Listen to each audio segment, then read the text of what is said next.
If you're a parent of a child of color, I'm gonna need you to watch this. What all do you know when it comes to the systemic barriers as it relates to the education system? As a new parent, enrolling your child into school can be one of the most exhilarating experiences. I mean, it's a milestone. It's something to be proud of and excited about. But when you have a child of color, there's another element that comes into play. There's something more. There's something extra that we have to think about. As a parent, I have to teach my children how to maneuver through the school system as a Black child, because their Blackness is seen first and their childlike innocence sometimes is stripped away. I want to touch on a term that was actually coined by W.E.B. Du Bois, which is double consciousness. This term is specific to the Black experience because we typically have to look at ourselves through a white lens. Their perception of us can sometimes mean life or death. This is no exception when it comes to school.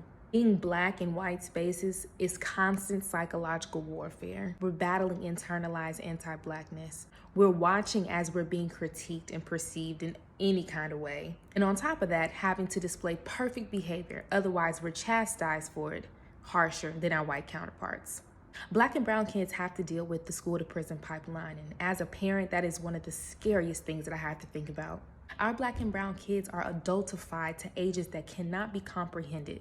Like I spoke about in a previous video, there are expulsion rates as high as 30% in elementary schools, and the majority of those expulsions are Black and brown kids. The way in which a lot of these schools discipline children really reflects the way in which our society disciplines adults. Again, it's a pipeline to prison. Once someone is in the system, institutionalized specifically for a crime, the chance of them getting out and doing something to land them in that position again gets higher and higher. Sending kids to in-school suspension for minor offenses, or sending them to alternative schools, or even juvenile detention centers. This is a sure way to make sure that they end up in prison.